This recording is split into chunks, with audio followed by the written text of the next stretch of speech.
It begins with the trafficker. Okay, we're motivating. It's a really powerful message to the world. When we see something, it gets exciting. That's the seahorse. By helping the Vaquita, we're helping other species. Are we concentrating to our left? Wind up! There is a huge effort of saving the Vaquita.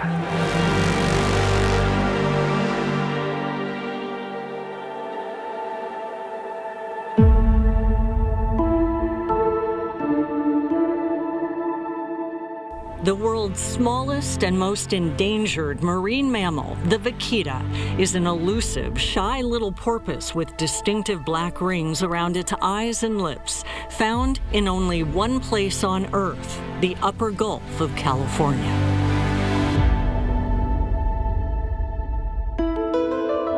It's a unique species with a rounded head and short beak, capable of adapting to the warm waters off San Felipe, Mexico, thousands of miles from its nearest relative in Peru. Described as intelligent and curious, the vaquita's high-frequency clicking bounces back to them from other fish in the cloudy, turbid waters, the acoustic dance allowing them to find food.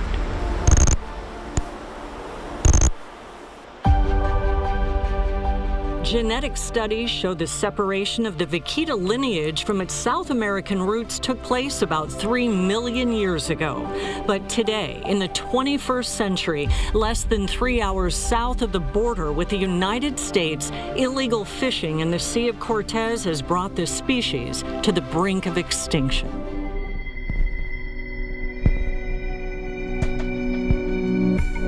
Fishermen throw out massive gill nets to catch a fish called the totuaba. Referred to as the cocaine of the sea, the fishermen only want the totuaba's swim bladder, which they can sell to organized criminal cartels for up to a couple of $1,000 apiece. The bladders, known as fish maws, are trafficked on the black market from San Felipe, Mexico to China, where it's thought to have medicinal properties. The gill nets, or ghost nets, in the water trap the vaquita under the surface, the unintended bycatch in the lucrative illegal totuaba trade. According to the Sea Shepherd Conservation Society, vaquita numbers plummeted from almost 570 in 1997 to about 59 in 2015. We have vessels, we have technology, we have a specialized team. The critical number prompted the Sea Shepherd to launch the Vaquita Defense Campaign, putting a boat in the Sea of Cortez off San Felipe, Mexico, the epicenter of totuaba trafficking, to monitor and patrol the Vaquita refuge. Currently 75 pangas gathered right in front of us. Attention to all crew, a lot of pangas approaching, it's unusual activity. Its current CEO, Julian Escotia, says their mission has always been to stop the poachers and clear the gill nets in the area within the refuge called the Zero Tolerance Area, or ZTA, where fishing is banned. We won't go away. We won't leave the Vaquita. But as I showed you in my reporting on the plight of the vaquita in 2017, at times the Sea Shepherd was the only obstacle standing in the way of armed and angry fishermen. Guys are really rushing into their panga. Coming on top of them now. They're doing something at the side of their boat. That's a rifle. I heard gunshots.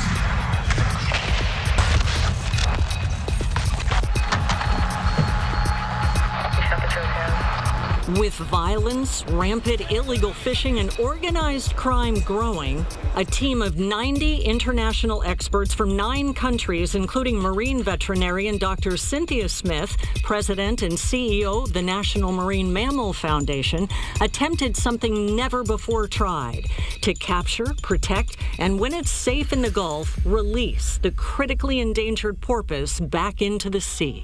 We were getting threats from a part of the fishing community that just didn't want us there.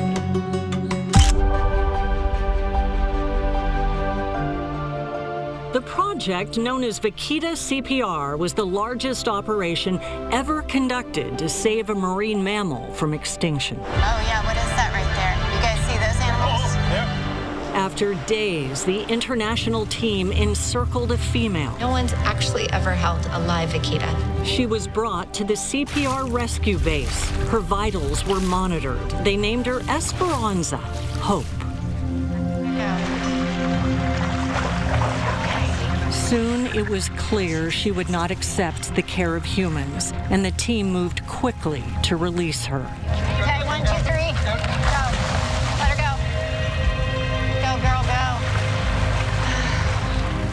As they did, she suffered cardiac arrest. She's circling back. Let's do emergency medicine. Come on, sweetie. There's a heartbeat, guys. Come on, just give me the oxygen. Come back to me. Come on, Mama. I've never cried so much, I think, in my whole life. All efforts to save her failed. A devastating blow to the hope of protecting the animal from almost certain death in the wild. De Vaquita Marina murió horas después del rescate. We tried to buy them more time, but it just didn't work. Our only hope now is to eradicate the threat.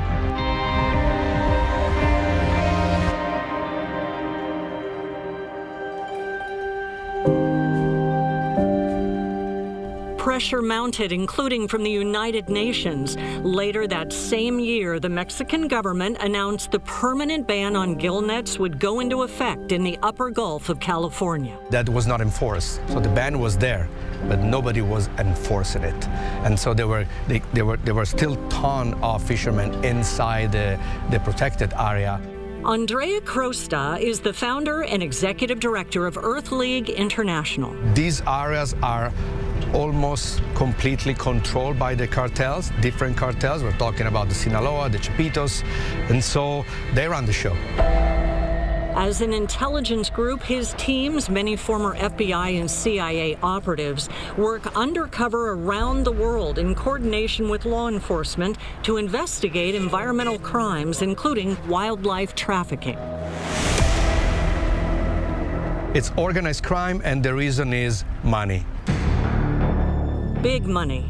Earth League International tracked Chinese traffickers selling dried Totoaba moths for thousands of dollars per kilogram, more than the price of gold.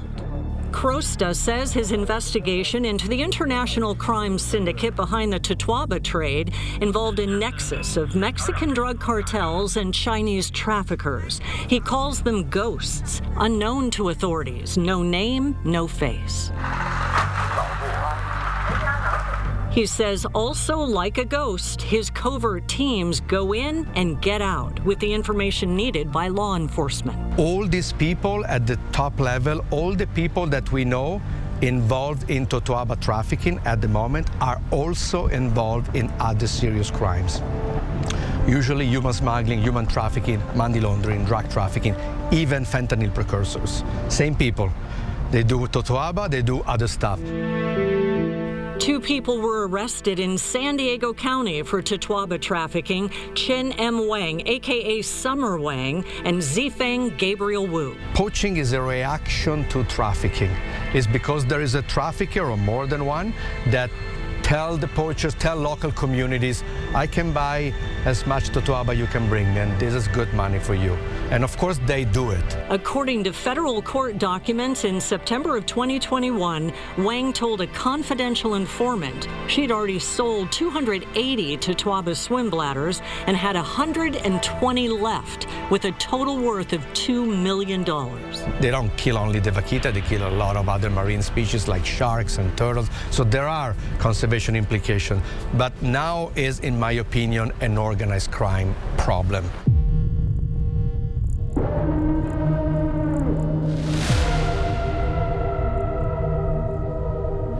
The illegal buys took place in a white van in Chula Vista, California. The swim bladders were priced between $9,200 and $12,500 apiece.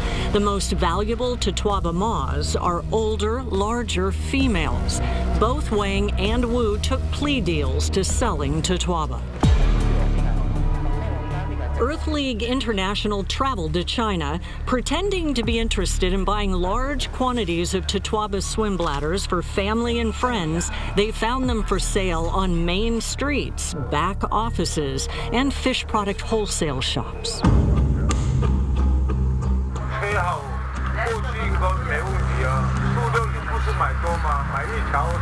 Despite it being illegal in China, sellers were eager to pitch the quality and the quantity of their maws. Shops were brimming with the product, displayed in plain sight. While piled high on shelves, plenty more were kept in storage upstairs or in back rooms. Crosta says intelligence is showing the sea bladder buyers are changing. A decade ago, customers were thought to be exclusively in China. Now he tells me they're also being bought and consumed right here in the U.S. as well. And actually, according to our latest intelligence, the most expensive swim bladders stay in the U.S. because there's more money in the U.S. now than in China. Money driving the illegal supply chain as Vaquita numbers plummet. By 2024, it was estimated 6 to 8 Vaquita remained on Earth. Even more disheartening, no calves were found. Imminent extinction, putting everything on the line in 2025.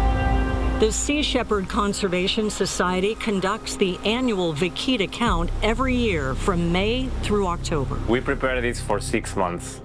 It's a lot of work, it's a lot of hours.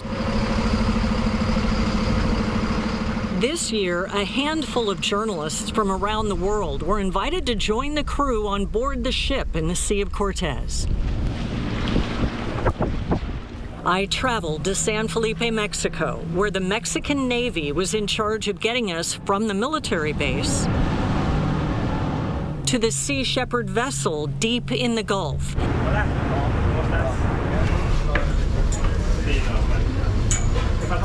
I'm the only U.S. journalist on board. These are just cabins and toilet over there. Captain Alejandro Guerrero shows us around. He's been at the helm of Vaquita Defense for 4 years now. These boat vessels are supporting this operation for avoiding any kind of illegal fishing over here. That's the main purpose, the main mission. Secondary mission is that we have a high technology sonar, which allow us to scan all the area, trying to find any kind of ghost nets. Some ghost nets are floating through the water, nearly invisible walls of death that ensnare fins or other body parts and tighten as marine life struggle to escape. Scanning the seabed with our high technology sonar in different views. Scanning for nets anchored to the sea floor, indefinitely trapping and killing animals, sometimes for decades. Which allows us as well to have very clear image of whatever we find in the bottom on different densities and sizes.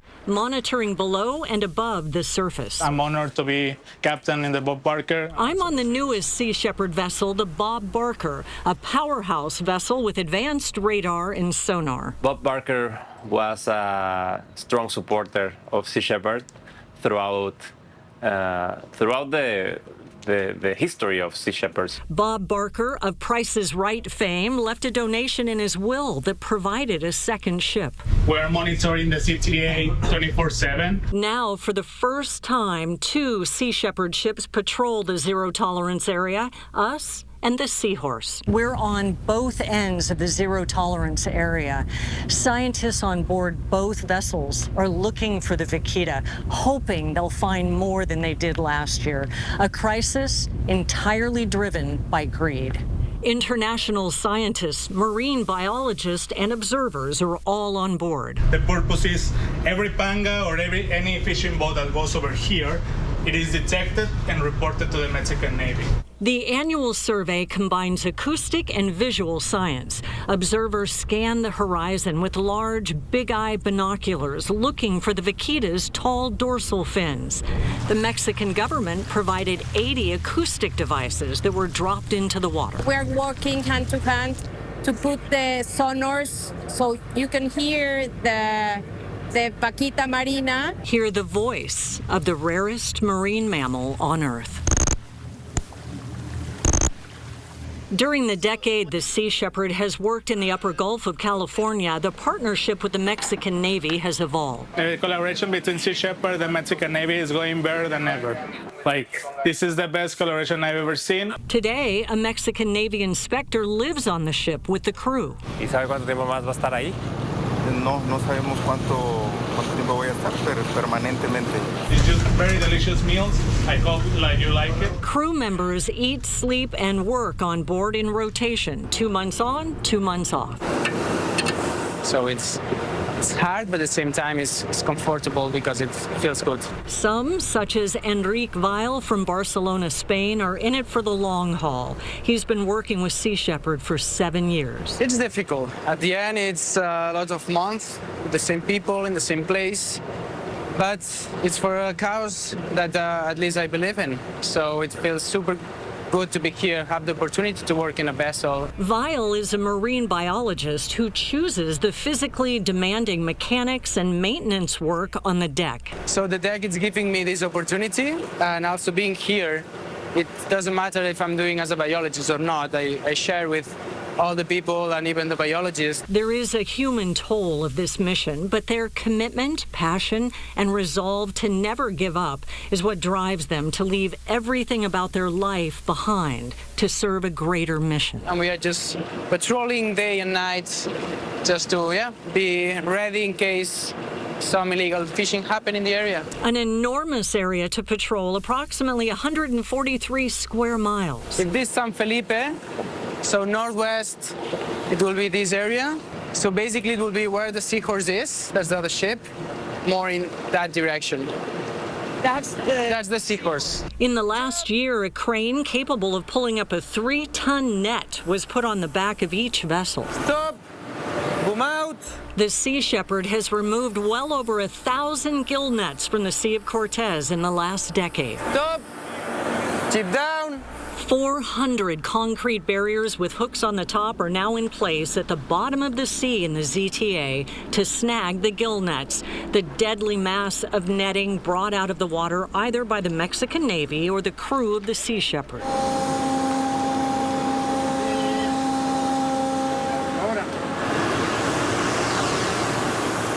Drones have been invaluable. They can fly closer to the poachers' fishing boats and document what's on board, including ghost nets and illegally caught Totoaba. Marine biologists tell me if you lose the fight for the Vaquita, you lose the entire Sea of Cortez. The new technology, equipment, partnerships, and 24/7 patrols has brought more protection for the Vaquita.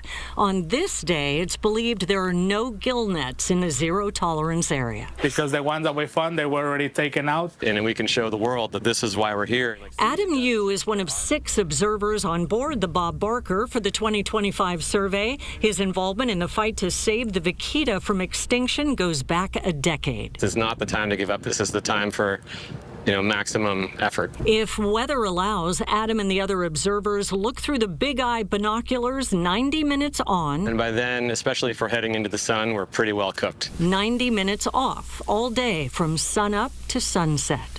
The ability to catch a glimpse of the elusive porpoise relies on the big eyes. Sometimes we will lose animals in minutes or seconds even because they're just so small and so cryptic. We have enough observers, the best observers you can find around the world. Marine biologist Ernesto Vasquez is the chief scientist among 7 from all over the globe on board the vessel. It's as worried as us in Mexico that we may lose this species forever. The scientific team all living on the ship until the annual count comes to an end. We can see vaquitas as far as 4 kilometers, 5 kilometers.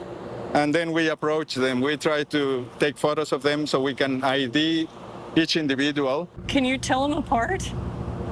With the photo, yes. They have nicks in their dorsal fins and maybe some scars or just by the shape of the dorsal fin, we can make an individual vaquita. The experts search hours, days, weeks. Conditions have to be just right. This day is coming to an end. It's almost sunset. We finally get calm water, good visibility. We continue to look. There's nothing but sea. The underlying stress is palpable on the ship. So you'll probably need to move fairly quickly because we're losing our light. Okay, we haven't seen them. We're communicating with the other crew on the Seahorse, coordinating our coverage areas. They're pretty much straight out in front of us now, nine right. An observer on the Big Eye sees a glimpse of black. Could it be a Vaquita fin as it surfaces to breathe? We can't be sure. Their smooth, subtle motion barely disturbs the water's surface. A few crew members head out on a panga to get closer as the big ships glide slowly, keeping a distance. As quickly as we think we see a glimpse of a dark dorsal fin, it's gone. Try to get closer. There's a hush throughout the boat. Everyone's eyes are scanning the glistening open water. A wave of adrenaline seems to be washing over us, while at the same time, we hold our breath. The crew on the panga confirms there's a pair. Yep, 2 Vaquitas. Wow. Very well. We try to contain our excitement as if they'll vanish in a blink back into the sea. Okay, copy. We'll come about 40 left and move forward. We need to get photos for the scientists. We need to document how many. We'll try to find that same pair, and if you see it, please call it out. Months together on the ship, the shared mission creates camaraderie.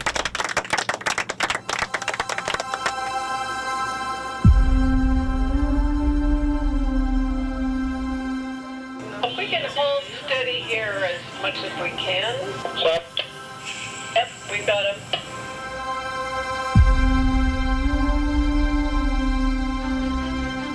You're being very relaxed, though, staying right in the same place.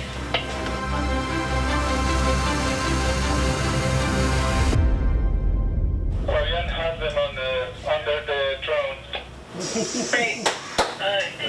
See what I said?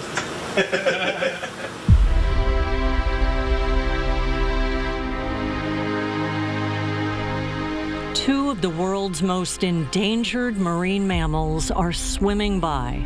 They're within 200 meters, so close we can see them with our own eyes. Up again. There it is.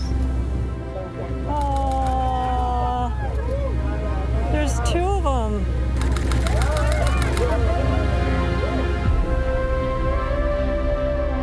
Look at that.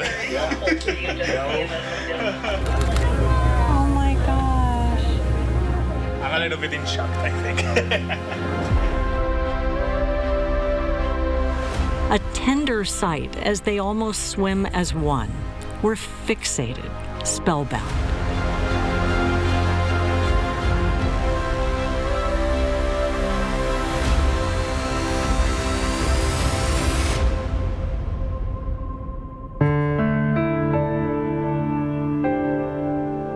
Once they're out of sight, I found myself after 8 years reporting on efforts to save the Vaquita, almost too emotional to speak. Waited a long time for this one. Yeah, it's been a long fight, and it's not over, but today we see hope. Vaquita are still here, and we're among the few people on Earth to ever witness it. After the drone footage is analyzed, the marine scientists confirm it was a mother and her calf, a huge success in the hope they're healthy enough to reproduce successfully. And I was up there with you, just how you felt. No, that's amazing that you can feel the work of everyone. Amalia Cortez Romero is with the Mexican Government Commission for Biodiversity involved in this effort. It's just a joy, an amazing feeling. And photos tell the team we know the mama. They call her Frida. Her bent dorsal fin identifies her as the same mom seen here in 2023, playfully swimming in the afternoon sun with another calf. She's named after Frida Kahlo because, like the Mexican painter, she's been able to thrive in life despite her physical difficulties. What's more, the experts viewing the recent video of Frida say it looks like she could be pregnant. At the end of October, the official 2025 count was announced by the Mexican government and the Sea Shepherd. Despite fewer days of good visibility during the 5-month survey, scientists were able to identify 7 to 10 individuals, and at least 2 are calves. The small growth in numbers and the presence of calves viewed as success. The protections in place are working to stop the decline.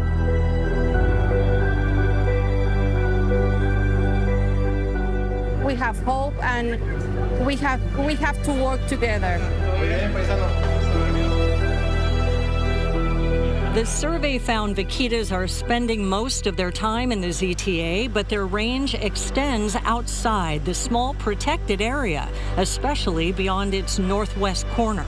It says this section needs immediate protection in order to guarantee the safety of the last vaquitas. It's an operation that needs to keep going to ensure the survival of the vaquita. Escodia says talks are underway between the Mexican Navy and the Sea Shepherd to expand the zero-tolerance area. And I think that we are making a difference. While vaquita remain at the brink of extinction, Vasquez says additional regulations on Mexican fisheries and stepped-up government actions gives him optimism. That's why I'm hopeful that the vaquita at some point, maybe not now, not next year, but at some point it will recover its numbers. That would be amazing. We have seen healthy vaquitas for 3 years. We have seen calves. We have seen juvenile. So all of that gives us hope that they are still out there. Whether this is hope or delayed heartbreak depends on keeping gill nets out of the Vaquita refuge.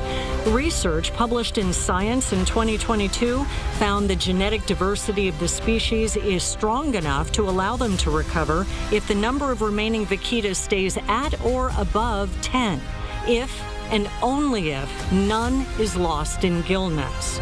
This is the greatest hope yet. The species can still recover despite its extremely small population size. Let's shine a light on this beautiful, graceful marine mammal and give it a chance at survival. Against all odds, vaquita are still here. Mothers swim with their calves. Acoustic recorders catch their clicks. With continued global collaboration and the presence of the Sea Shepherd, there just may be a real chance for the world's rarest, most endangered marine mammal.